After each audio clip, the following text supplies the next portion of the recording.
There's a light in the sky, rising in the air. There's a feeling so strong. It's time to light the fire, like a bright shining light. Learn, getting more out of life. Love, sharing time with friends, feeling so strong. Hello, thanks for joining us again right here on the House of Wellness. My name's Luke Darcy and it's always a great pleasure to be joined by Luke Hines and Joe Stanley. Welcome, guys. Hey, buddy. So nice to Hi, be Joe. here. You're looking Stop fantastic flirting over with there, me. Luke. What can I do? You're right there. We are still one member down. Rachael Finch is away in the States doing great things, which I'm looking forward to catching up with Rach when she's back in town. But closer to home, Joe, we're going to take a look at the subject of food waste, which is a massive issue. Over 5 million tonnes of food ends up in landfill, which, to give you some perspective, that's 9,000 Olympic-sized swimming pools, which you'd have to say is a massive, massive problem. So about 35% of our domestic rubbish bins ends up as food waste. And when you think that is over 700,000 people rely on food relief each month, 1/4 of whom are children, that makes me sick and it kind of enrages me. We've got to do something about that, Luke. I know, when you think about it, there is enough food to feed everybody in the world. And you know and I, we sit at a restaurant and half the plate is left there. It is such a shame. I hate food wastage, so I can't wait to get into that today. Yeah, it's one of your great passion topics. We'll talk about that. Later we're going to meet a guy who's on a lifelong campaign to stop waste. He's a true eco-warrior who doesn't just talk the talk. Can I say, Luke, you are looking pretty sharp today. Is that a new hairdo you're rocking today? Or? It's getting a bit hot and heavy in here today after Joe and now Darth flirting. But yes, it is a new hair style every week. And I tell you what, there's nothing worse than when you get a really good style happening and then it goes out of trend, which Gerald knows all about. No, Luke, you just do you. Don't worry about the trends. All right, stick with it. That's my belief, All right. yes. Well, some of us apparently have had the same look since they're about 8 years of age. My kids were looking at me the other day and saying, you've had the same haircut for the entirety of your life. There's not quite as much there. Oh! No, but I mean, just it's not as buffy. Well. It's what I've seen, but in your playing days, we've all seen photos of you with it. We're going to go down that path. It was a lot higher. Okay. That's all I'm saying. It was a lot higher. Yeah, no, definitely. I'm with you, Joe. That's what's growing on our heads. I want to talk about what's going on inside our heads as well. And here to tell us about how we can make our brains fitter, can you please welcome memory champion Anastasia Woolmer. Anastasia, great to have you part of the House of Wellness. Thank you. How did you get into this space? Well, I came across memory sports about 3 years ago.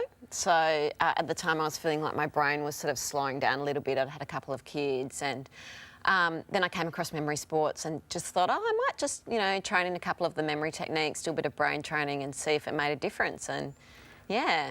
So to be a champion, what do you have to remember? What have you achieved? Oh, OK. So in competitions, we remember a whole heap of things like how quickly can you remember a deck of cards or how many names... A deck of cards? Yeah, or how many names Lord. you can remember in 5 minutes or numbers, words. How many numbers can you recall? So in a 5-minute period, Yes. I could remember like 300 numbers. So. 300. In the correct order. Yeah. Not just No, that's it. But, this is a skill that anyone can learn how to do. It's, right. It's about training your memory to improve and think differently. All right. Can we step it back a little bit? Because if I said, hello, good morning, I'm Luke. Nice to meet you. And you were Anastasia. Correct, that's right. I would usually, in a social situation, walk away and go, damn it, Yeah. I've actually just forgotten your name and I asked you 10 seconds ago. Yeah. Is there any, hints or tips on how to remember people's names? Oh, yeah, so, there's techniques you can learn to remember people's names and they're really effective, Yep. So I used to be, just have an average memory and now when I hold dance workshops and get introduced to 30 new people, I can remember all of their names in a couple of Do you minutes. give a nickname like Luke, handsome, I remember that. Yeah, look, something along those lines. There's a couple of simple techniques. They're just about using visualisation and attaching images to someone's face in their most prominent feature. Handsome. OK, so to remember 30 names, you're giving an image to each one in your mind? True, and you get really good at it. So it sounds cumbersome to start with, but you just get used to it. You're practicing it all the time, and then you start doing it without without noticing. Okay. Would you say you had a good memory prior to getting into this space? Or No, not at all. I had really an average memory, and in fact, it was something I was always trying to hide. I would sort of do over preparation and overwork to try and hide the fact that I didn't feel like I was picking things up as quickly as I'd like. I lose an iPad every 3 months. I lose my phone. I lose my keys. I don't know whether I've been hit in the head too many times,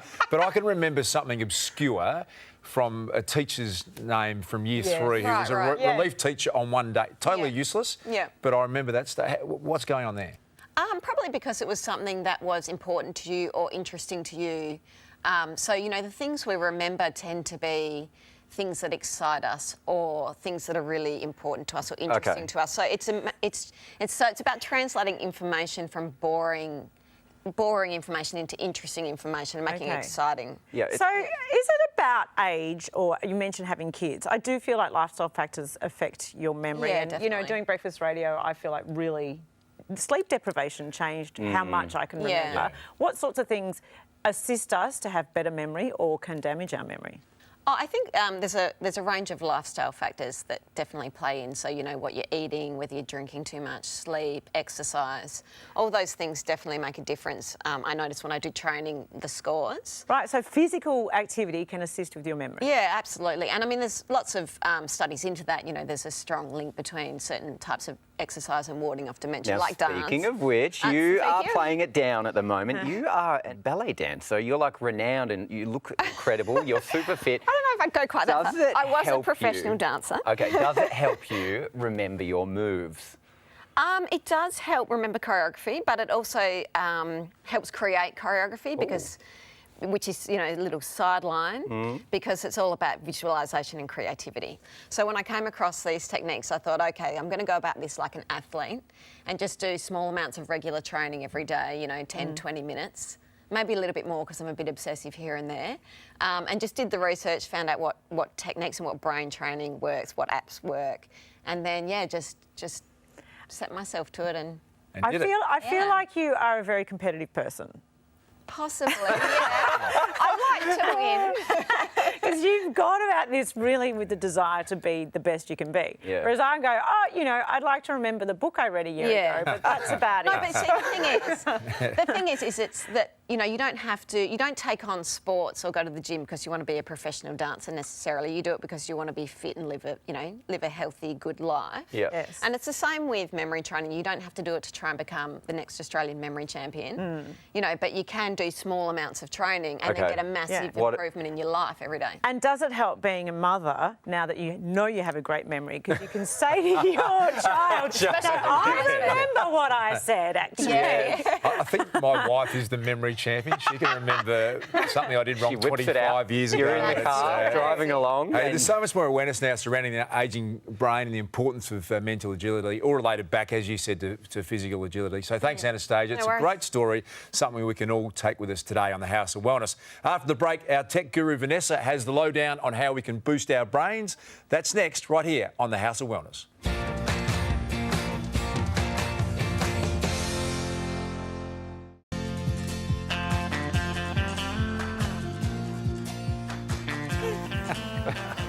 Hey, before the break on the House of Wellness, we found out some great tips on improving our mind fitness from Australian memory champ Anastasia Woolmer. Great story, Joe. I enjoyed that. What's the worst thing that you've ever forgotten? I can't remember.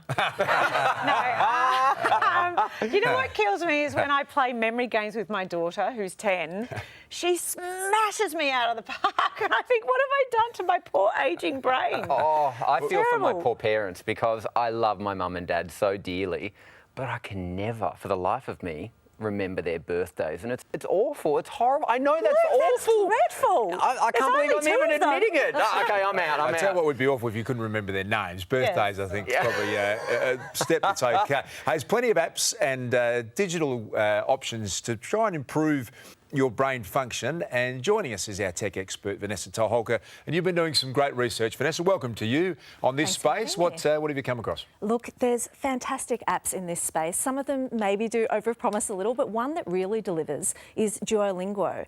It's a language learning app. They've got plenty of languages from all around the world. And we know that learning a language really activates all the areas of your brain that you want to be activating. They do suggest that the older you get, you might want to take up a second language because it does keep your brain fit. It feels to me way too hard though, so this app's going to help me. Well, it will really help you. It lets you speak out loud and listen as well as reading and writing, so you can practice all of the different elements of a new language. I really recommend trying it maybe just before you go on a trip overseas if there's some other languages spoken, or if you're not going anywhere and you just want to use it for brain training, pick a language that a good friend speaks and surprise and delight them. Is part of the problem That's a great that idea. technology is getting so good. Things like Google Translate now mean that, you know, in the past you'd think I might learn a bit of Spanish if I was travelling to a country that spoke Spanish. I was in Chile a couple of years ago and I took a drive and we operated on Google Translate the whole day. It was one of the funniest days of it. I wanted to try and get a coffee. I ended up in a really seedy bar at one stage. Not quite. That was true, Joe. By accident. But technology's so good now that you don't really have to work hard, Vanessa. Is that a problem? It is a problem. I think that people still really appreciate that detail, and we don't want technology to alienate us from those connections. It should be a facilitator of those connections. We wanted it to shrink the world a little bit. Do you think there's going to be a movement then? I mean, we're talking about ways that technology can help our lives.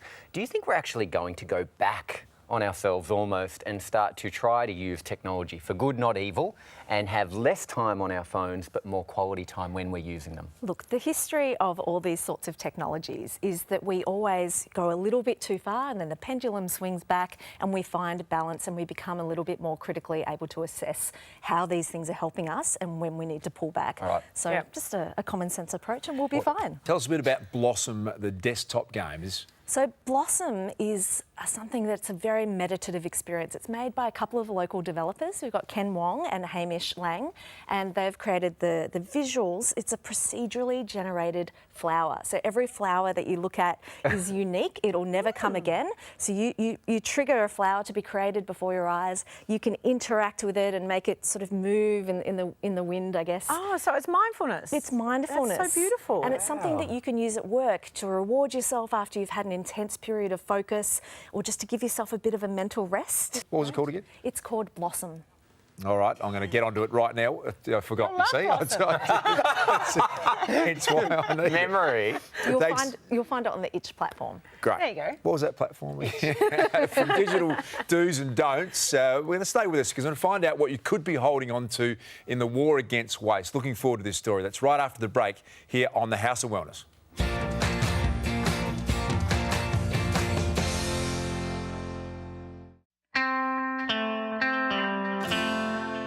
Welcome back to the House of Wellness, guys. We all know the 3 R's of rubbish: reduce, reuse, recycle. Right, Joe? Yes, absolutely. Got that? I do my best in my house, of course, as a parent and, you know, with a family with lots of rubbish. Our local council does this great thing where we've got a little caddy that we can keep on our bench and we can put our food scraps from cooking straight into the green bin. Well, that's great. Composting, Yeah. great way to start, Joe. But there's a real focus at the moment on edible food waste. Tons of food that gets chucked out every day. There are great organisations around like Oz Harvest and Food Bank, just to name a few, are fighting food waste by rescuing surplus food and distributing it to those who need it, which is a brilliant campaign. Oh, it really is, because it's crazy to think that we're throwing food away while so many people go hungry. It kind of breaks my heart. Have a look at an individual who's doing their little bit, doesn't matter how small. Take a look.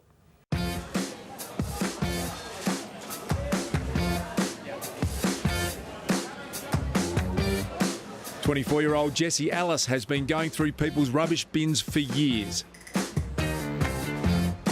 So this is the type of food that we're talking about that goes in the bin every day at the Queen Vic market. She was so shocked by what she found that she turned food waste into edible education. My journey started 4 or 5 years ago when I was in this market, and I came to buy some food and I was so attracted to the stalls, the colours. But as I stayed longer, I started to see that they were throwing food out, and that food that wasn't going to get sold that day was going to be waste. Jessie runs monthly classes at Melbourne's Vic Market. This is just a pickled garlic, so it's a way to use it up if you end up buying it in whole bulbs. Showing people how they can reduce their food waste. I've just used the juice, and then I've got a jar where I put salt in it, and I just throw it in here with the salt, and then before you know it, you've got a really nice preserved salt that you can start working with. For many people who come to the classes, just one simple lesson can really make a difference. Well, instead of buying the tzatziki in the tubs, I'm going to make it. I always have the Greek yogurt in the fridge, always leftover herbs. Voila! And to use the zucchini as a base to put the dip on rather than a cracker. I love it. Wonderful. What we know is that 1 in 6 shopping bags get thrown out every week. And that's just the tip of the iceberg. At home and commercially, 5 million tonnes of edible food waste is thrown out annually. And the key is not in what we buy, but in how we shop. Going to the supermarket with a shopping list, knowing before you leave the house what you're going to buy. Don't shop when you're hungry, and also get more creative. And when I say creative, I mean go back to your spice collection and how you can work with them to use the produce in your fridge. Well, great common sense advice there from Jessie, and she's not alone in the war on food waste. Joining us now is the poster boy of zero waste living. He's an environmental activist, restaurateur. He spent 25 years urging everyone to think about what they throw away. Welcome to Joost Bakker. Congratulations on your campaign. It feels like it's starting to get some traction. It's kind of weird seeing everybody talking about it now. It's great. Yeah, well done. So how much does food waste have an impact on the planet? It's a very huge question, I know, but let's get that into perspective. Well, first of all, it's just a waste of money because we've paid money to buy the stuff in the first place. So that's pretty crazy. And then it causes methane. So it creates methane when it goes into landfill. The craziest thing is you can actually put it into an anaerobic digester and get energy from it as well. So we're wasting energy. On average, each person in the Western world could generate about 4 hours of cooking gas per day. That's how much organic waste we put in the bin. So if we intercept it and create energy, then we could also harness that energy and then put it, my biggest problem is that we're not putting it back in soil as a fertiliser. What I love being from a food background is that you actually started the first zero waste restaurant. I've actually been there when it was in the city, and you were doing bone broths and utilising the vegetables and whatnot. Can you tell us more about that and why it's so important to you? Well, I was coming back from the UK because I was going to do a restaurant in the UK. I was invited to do one there, and then I just wrote this mission statement for a zero waste restaurant, and then came back and everyone said it's impossible.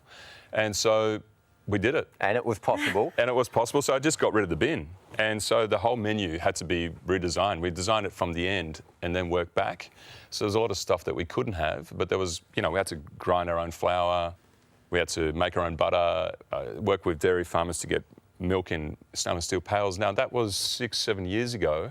That farmer has now just launched a system working with local TAFE student that's, even McDonald's and places like that are actually utilising using your this system. techniques. Yeah. So did I think it was like 250,000 bottles of milk in 3 years that we didn't need to buy. Wow. Did the food scene follow suit? So when you did what you did, you would have had a lot of peers in the restaurant industry look at what you're doing and go, we got to get onto this. Yeah, Neil Perry was a big adopter of ideas, and Andrew McConnell and other local restaurateurs. And in 2008, like Wine on Tap, we're talking about thousands of bottles of glass bottles that are going into landfill or road-based at the moment. We're not recycling the stuff.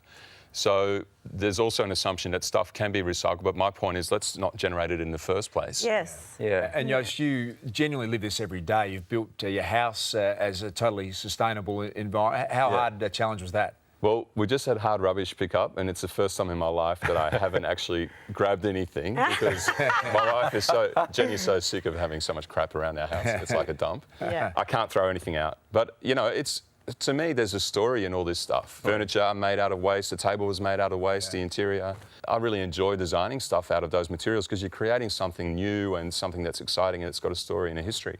Joost, you say that when you opened your restaurant, people said it's impossible.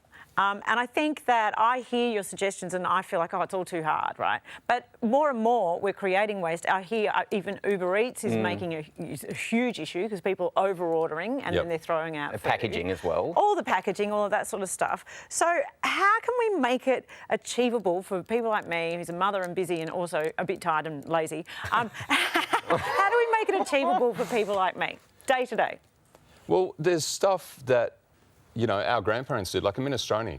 That was designed to have once a week. For all the stuff that's left in the fridge, you just dump it in a minestrone. And there's lots of, sometimes it's going back in time. Same with the milk pails. My dad said, you're not doing anything new. I can't believe you're getting all this publicity. You know, we did this, you know, when I was growing up.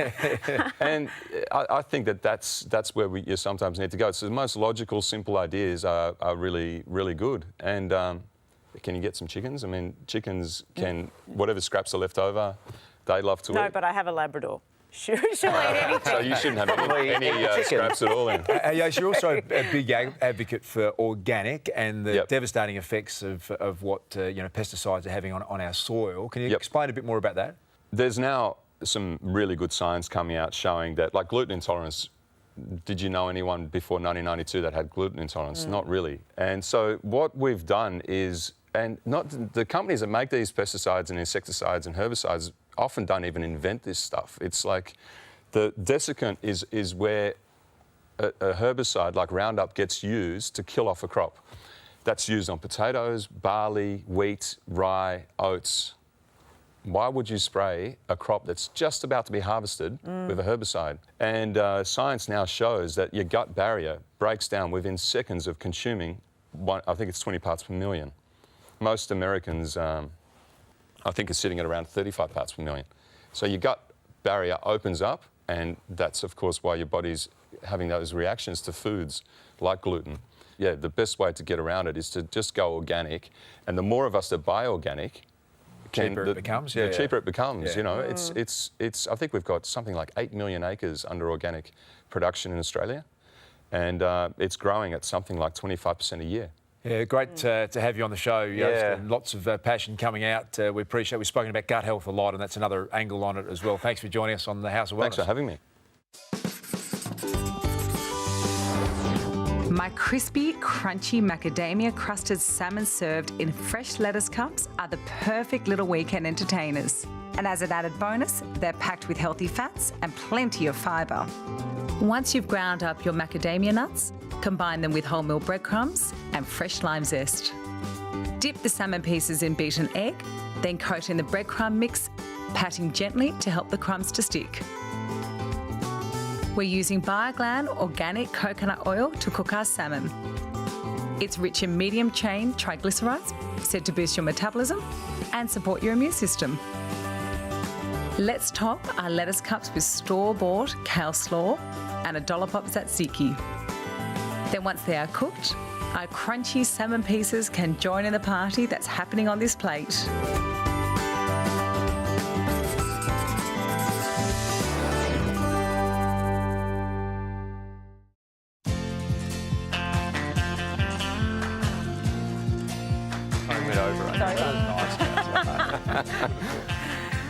Welcome back to the House of Wellness. Now, I'm lucky enough to share the couch with two very well put together gentlemen. Oh, Darcy, thanks, Joe. Hinesy, what's your secret? Well, actually, as I get older, I'm becoming more and more paranoid with my beauty regime, and I'm focusing more on the hair.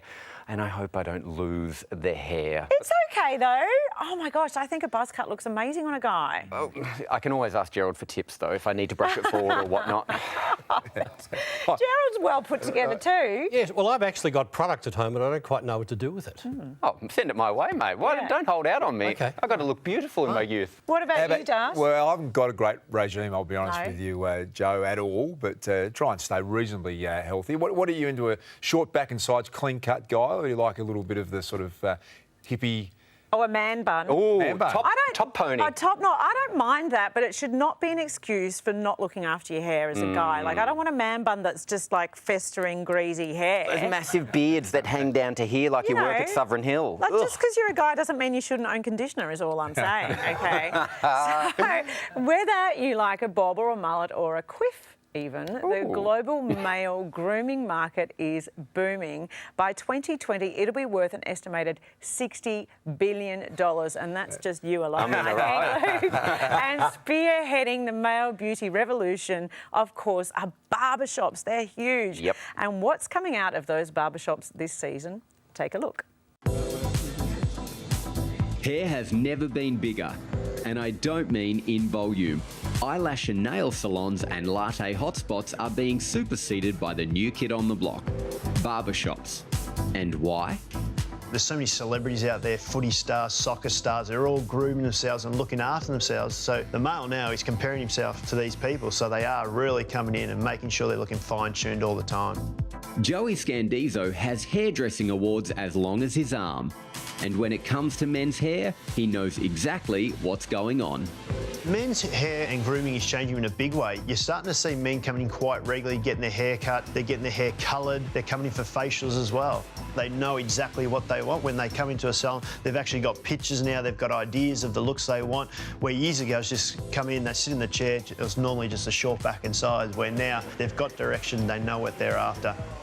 I think people are being a little bit more experimental with their styles and with their colours, for example. So, yeah, I feel like people are not being so conservative anymore. I feel like there's a lot more, craziness going on.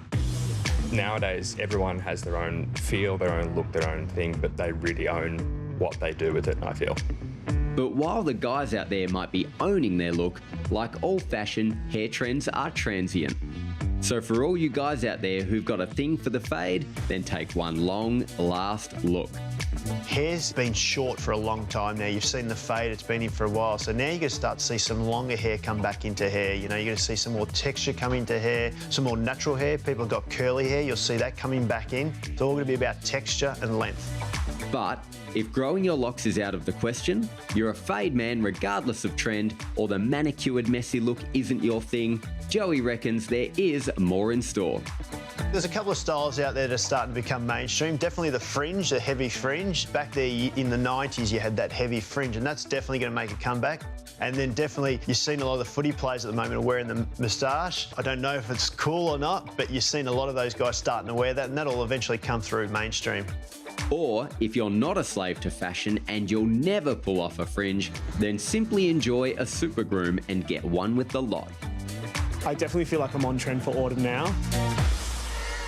You know, I really like a man who looks after himself, spends some time on this, because I think it shows his sense of self-worth, which makes him a better partner. That's what I think. Okay. I also love a guy who puts himself well together, like David Beckham. Yeah. I've loved his He's style always over the been years. a bit of a leading voice when it comes to hair. I remember watching him as a teenager going, oh, I want the Beckham. Yeah, he rocked up with that mohawk, the faux hawk, that just changed the world. Everybody wanted one. In fact, I think I had one. I fell into a deep ditch with the blonde tips because I followed Justin Timberlake, and unfortunately I followed them into late 2015 with blonde tips. It was horrific. Someone once tweeted that blonde tips went out when Justin Timberlake left NSYNC. Well, in my world, Hinesy, it was Dermot Brereton with a big, long sort of mullet. Warwick Capper was pretty famous for his Out There, the Whiz. Yes. What about the colours? You're talking about the blonde tips. I've had many colours over the years, some of which I might regret. But what about the colours that we are putting on our face?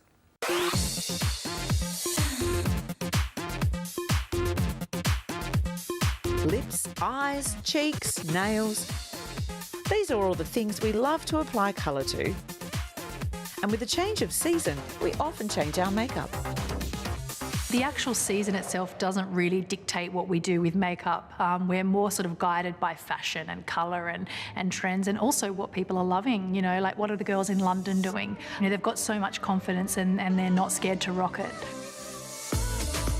So at autumn, we're seeing a lot of colour, especially for the eyes. So for our crimson eye, it's really about thinking it in a step process. So we do like a beautiful wash of colour all over the eye, and then we go in with a deep shade closest to the eye so that we can really start to smoke that out. And then obviously lots of mascara to really define the eye. With the crimson eye look, the great thing about it is there's so many different ways that we can wear a lip. So we do a beautiful nude version for someone who likes to keep it a bit more understated. Otherwise, you can really throw in a statement lip with a beautiful, like a bold, bright pink, and that's sort of more of a monochromatic look. That's where we use one colour all across the face. With this autumn trend, it's all about a beautiful wine-stained lip. Do bear in mind though, if you're going to do a beautiful dark, bold lip, make sure that the base is barely there. And the way that we've achieved that is using our Lasting Finish foundation. Fantastic.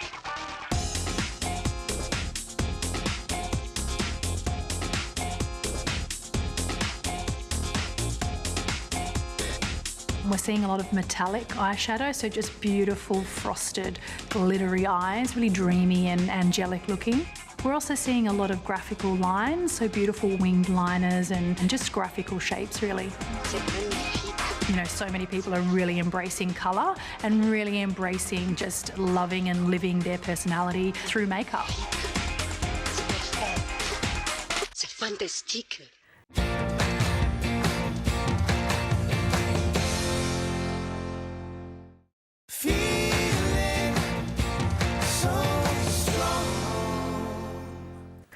Well, pregnancy is, let's face it, not fun for everyone. For some, it's amazing, but for a lot of people, you can feel pretty average in the morning, afternoon and evening.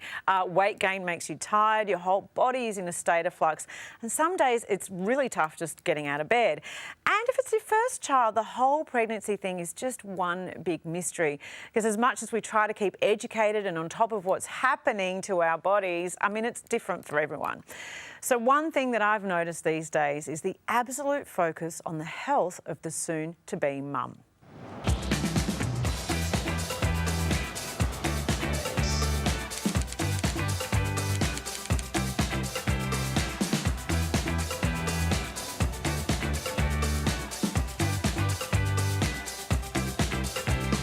Oysters and raw seafood, and raw seafood, sushi and sashimi. It's all about cutting down the... Sushi's a big one. Yeah. Sushi. 1 cup of coffee a day. I have a 2.5-year-old, so I need one, at least one a day. Main foods that I try and eat every day, which are similar to the ones here, are just more fruits and vegetables.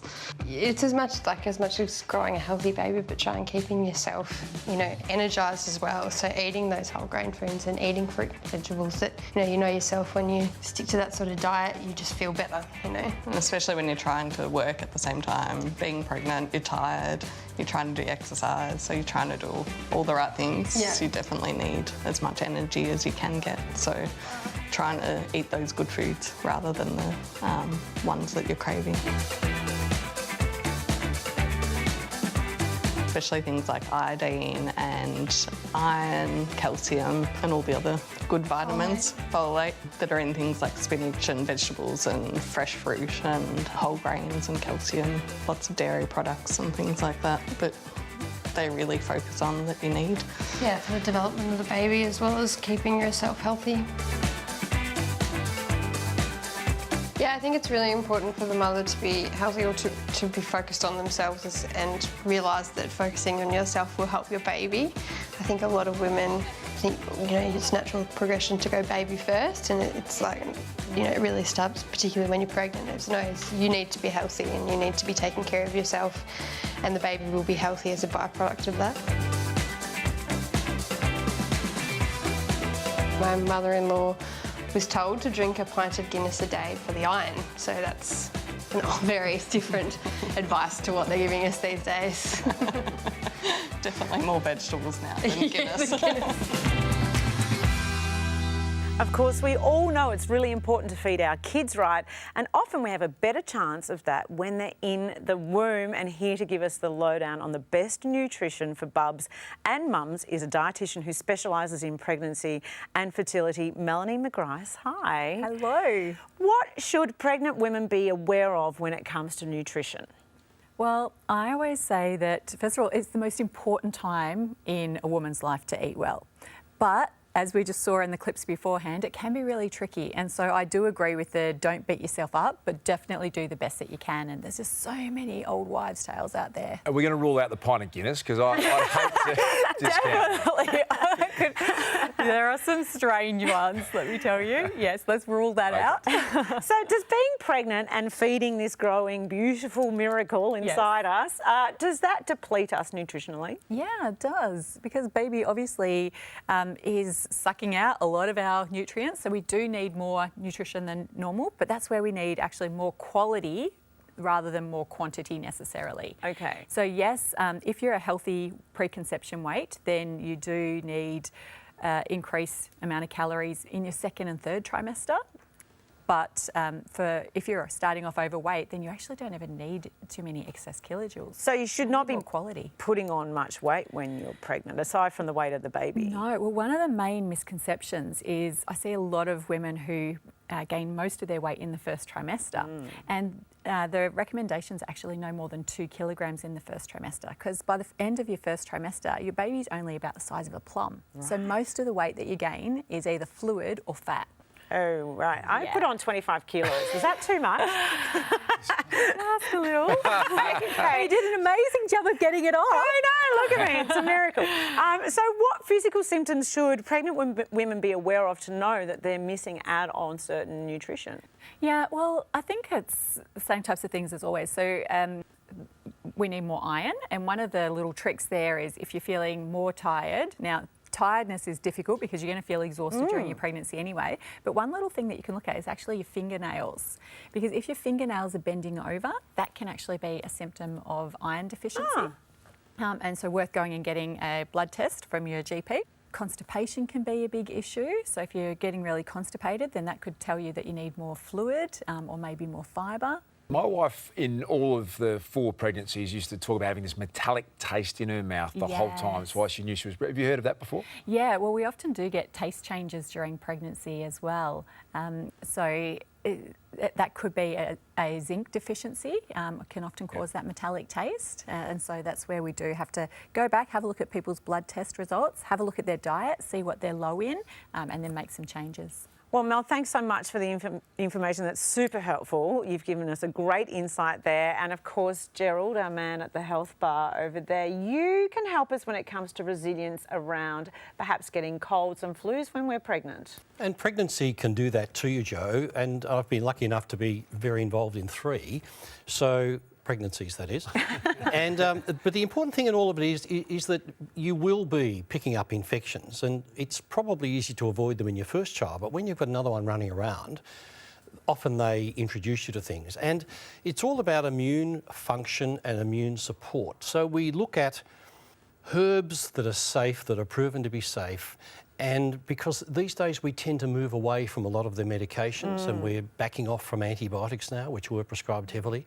So it's important to get some advice. And that's, we look at herbs like echinacea, lactoferrin, and Melanie mentioned zinc. So good formulations have got some herbs which have been proven to be safe, but they also have some zinc and usually some C and some vitamin D. So all of that's designed to just maintain your immune system to be as effective and as strong as it possibly can. And can it help if you've already got a cold, or you're supposed to take this before you start to feel unwell to really boost your immunity? Well, we would hope, Jo, if you're nutritionally well balanced, your exposure to a cold and infection should be very much enhanced. But no matter what we do, you can actually take them if you feel there are symptoms coming, if you come in contact with people. So it's both. It's a double barrel. The important thing is, as he's speaking to a dietitian about these things, is to get advice from a qualified health practitioner so you know you're getting the best advice. And a lot of these really good products are actually what we call behind the counter, so you get the pharmacist involved in it as well. The A to Z of Vitamins is brought to us by Bioceuticals, your choice for high-quality, practitioner-only, nutritional and therapeutic supplements.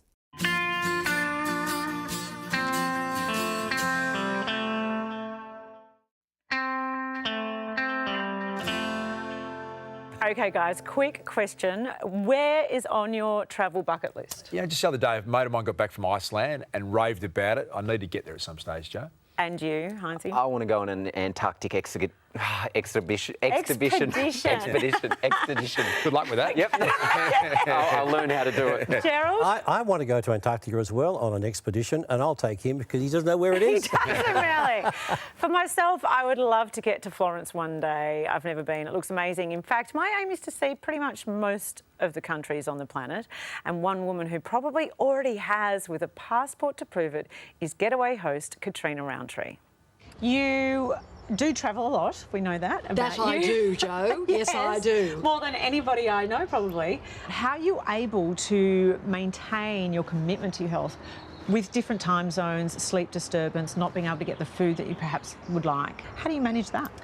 I think it is discipline, which does not come naturally to me. I have the body type where I can look at a cheese platter and somehow it attaches itself to my thighs by the power of osmosis. It's an amazing thing.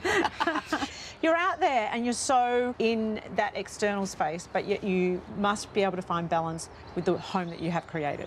I do. I wonder if that's the Cancerian in me. I didn't really move out of home until I got married. And one thing I have found is you have no say in where Cupid's arrow will strike. So I accidentally fell in love with a hot farmer.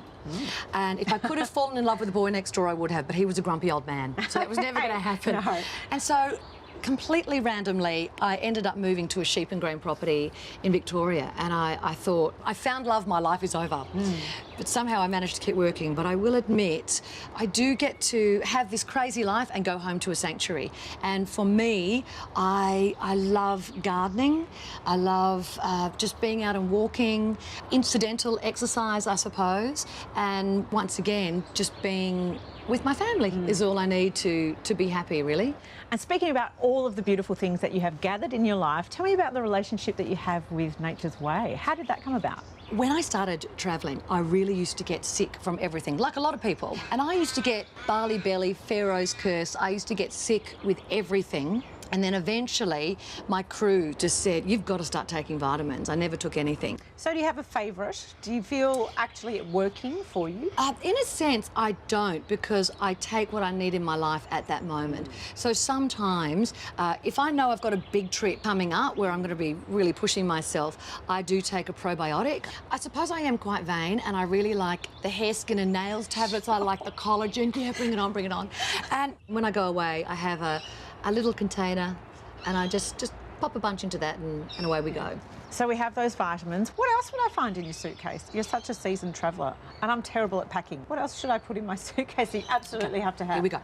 So, leading up to the trip, right, on your phone, you get the weather app and you find out what the weather's going to be like where you're going. I sometimes follow people on Instagram as well where I'm heading to, so what is respectful, what's the right code of dress in that particular country. And then I put everything out slowly prior to leaving and then I halve it. I never take away anything I'm upset to lose. I never take away anything that needs to be ironed. I loathe ironing. I try to stick to a few different colours and then I always pack wet ones because they're really good for getting stains out. And that's pretty much it. It's not too complicated. Don't overpack so you can do more shopping. Katrina, you are a wealth of knowledge and information and you are an inspiration to me and many others. Thank you so much. Thank you, Jo. I aim to please. I aim to please. My job here is done. Oh, she's fantastic, Katrina Roundtree. How'd you find her? I loved chatting with her. She's a gorgeous delight. Well, that's our show for another week. Thank you to Gerald, thank you to Hinesy, and to Jo Stanley. We're looking forward to catch up with Rachael Finch. Finally going to get her back at some stage from overseas. Go to our website, houseandwellness.com.au for more info on all things healthy and for the highlights from the show. And look out for the lift out in the Sunday papers with Katrina Roundtree on the cover. And don't forget to tune into the House of Wellness radio show every Sunday. As always, thanks to our very good friends at Chemist Warehouse. We'll see you next week.